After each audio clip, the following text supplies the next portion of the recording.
with Robin and Kim. Recordings in progress.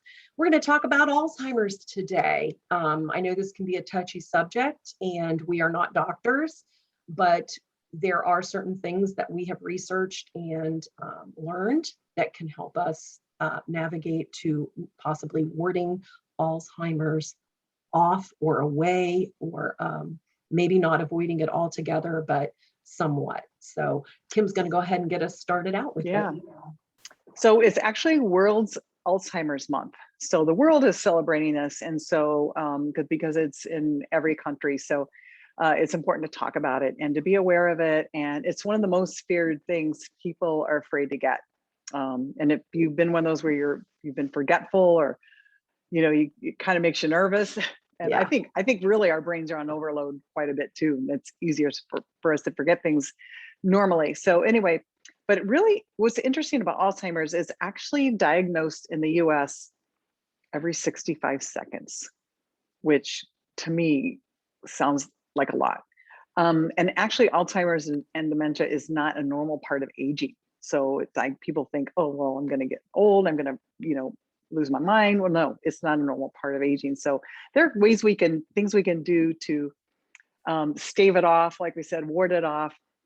And because largely a lot of it can be caused by lifestyle. And so we're going to be talking about foods, and Robin's going to talk about like maybe what we should not be doing. But one of the interesting things they're finding recently is how sleep can affect our brains, and getting enough deep sleep is really good to not get Alzheimer's. So we really want to focus on sleep. And I know it's hard if you're a new mom, you got a baby in the house, or then teenagers, that's the other side of it too. We don't always sleep well. So I'm going to pass it over to Robin. I'm going to cut in there. Also, like when you're in midlife and you're going through menopause, I mean, night sweats and things like that, and just your sleep gets screwed up. It's tough. It's tough. Yeah. Hormonally. Yeah, exactly. Yeah. So, okay, if you're turning over to me, I'm just going to, I'm trying to navigate here through my computer. It's been a while. Sorry. I've been absent for a while because we went through this crazy move, but trying to that's why I look like I'm in a mugshot here, because I don't have proper look at your shirt. I love your shirt. Oh yeah, be nice. And look at yours. And mine says, real, kind, be both. I love it. We didn't plan that. No, we did not plan it. So the things that I'll talk about are things to avoid. Like, oh my gosh, my software update's coming on. I'm so sorry, guys. This is like really a weird thing. Okay. Avoid smoking. People who have cardiovascular disease are a lot more susceptible to getting Alzheimer's. So making sure that we're doing our cardio, or working our heart, we're eating proper foods. A Mediterranean diet has been found to help with avoiding Alzheimer's disease. So we want to eat a diet that's rich in vegetables and fruits and lean protein, omega-3s, and Kim will talk to us more about omega-3s, being physically and socially active. And that social part is really important.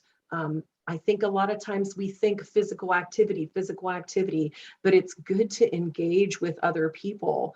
And I mean, not only read books and things like that and stay to yourself, but conversing with other people. And that helps with stress-free life. And stress has a lot to do with Alzheimer's.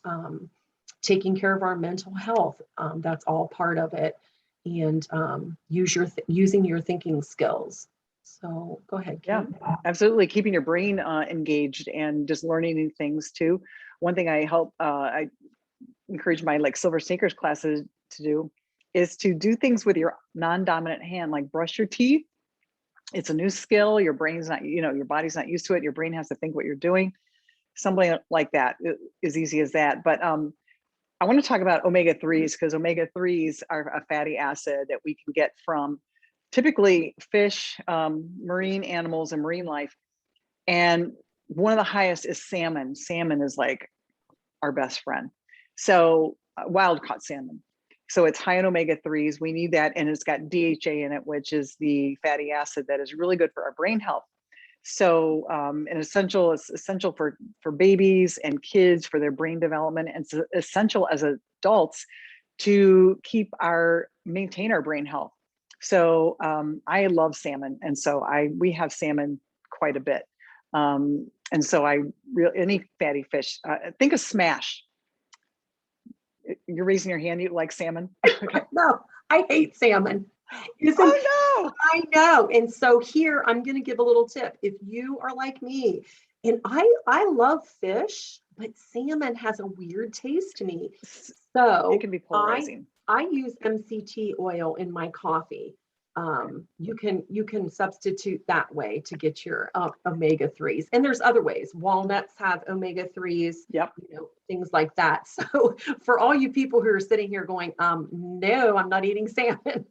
Well, there's some other alternatives. So think of the acronym SMASH. So that stands for salmon, mackerel, anchovies, sardines, and herring. It's like, I love all those. What? Oh my God, I love them all. And so those are all great sources of omega-3s. Fish oil, krill oil, really good. But the other foods that are good are avocados. I don't have my avocado shirt on today, but then Robin said walnuts. Walnuts, they look like a brain. They're really a healthy nut. Also almonds. I got a list here. I want to make sure I don't forget. Leafy greens, eggs, grass-fed beef, blueberries wild. You want those wild blueberries. We don't like tame blueberries. We like wild ones. Right. Cruciferous vegetables, broccoli, Brussels sprouts, cauliflower, dark chocolate. We love dark chocolate. Okay, there's one, Robin. You like that one. And like I said, nuts, walnuts, almonds, so good for you. So good for your brain health. And keeping our brains healthy is like, even if you have a healthy body, if you don't have your brain, you really don't have a life. So well, and that's the thing with Alzheimer's. You hear that people say that people die of Alzheimer's. They don't die of Alzheimer's. They die because their body shuts down, because they forget how to eat. They forget how to do everything. And if how to drink water, I mean, if you're forgetting that, that's how you end up dying. And it's not, from Alzheimer's. So that's like it's complications of Alzheimer's. And a friend of mine shared her mom got early onset. Oh my gosh, we're over. I'll tie this up. Her mom got early onset Alzheimer's at age 51, and she died at 64, which is my age. And I'm like, that is way too young. Yeah. And she said her mom got great sleep, but she was a smoker and an alcoholic. And I know that affected her gut health. And if, that's a lifestyle choice. And you just wonder how much their early onset Alzheimer's could have been prevented if she had made some different choices. So anyway, just wanted to close with that. So thank you, Robin.